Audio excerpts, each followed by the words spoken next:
Je viens de retrouver le premier manuscrit que j'ai envoyé à une maison d'édition. Hey, format papier. Seigneur, ils me l'ont renvoyé, fait que vous comprendrez qu'ils l'ont pas pris. Non, mais je suis en train de faire du ménage dans mes trucs, puis j'ai retrouvé plein de lettres, de poèmes, de papier de mon adolescence. Hein? Je suis une milléniale. Là, j'ai décidé de vous partager mes écrits. Ce sera peut-être pas toujours glorieux, mais c'est ça. Je vous ai préparé une série de vidéos pour rire un peu de moi, mais aussi vous montrer que même si on devient autrice, auteur et tu sais que mon 11e roman va être publié bientôt, j'ai commencé en bas de l'échelle, là. Pas toujours glorieux.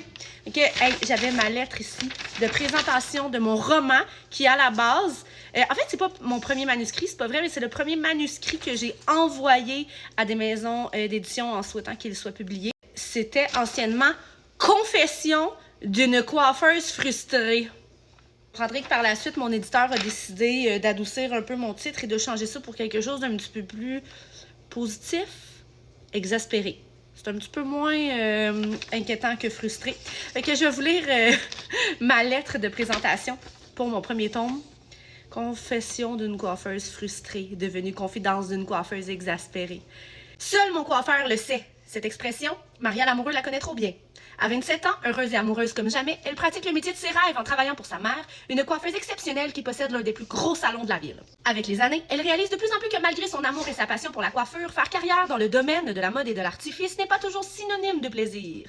Dans une petite ville qui ne compte pas beaucoup plus que 15 000 habitants, il n'est pas tellement évident de faire ses preuves quand la moitié des commerces de la place sont justement des salons de coiffure. À l'évidence même, tout le monde va chez le coiffeur. Que ce soit pour se refaire une beauté ou bien par nécessité, la réalité reste que la moitié des gens fréquentent les salons de beauté plus souvent qu'autrement pour se soigner le moral. Dans un univers où règne la compétition, les préjugés et les potins, Maria essaie de garder la tête froide lorsque sa réputation est menacée. Rester saine et sereine dans ce monde de femmes où les pires vacheries sont permises n'est pas chose facile. Pourtant, l'équipe de chez Cosmos y arrive, non sans difficulté, mais tout de même. Bienvenue dans l'univers un brin superficiel, mais ô combien rafraîchissant des Quakers.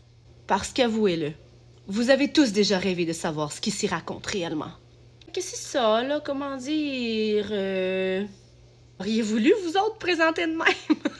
C'est un envoi que j'ai effectué le 10 mars 2013. Ça a quand même donné ça.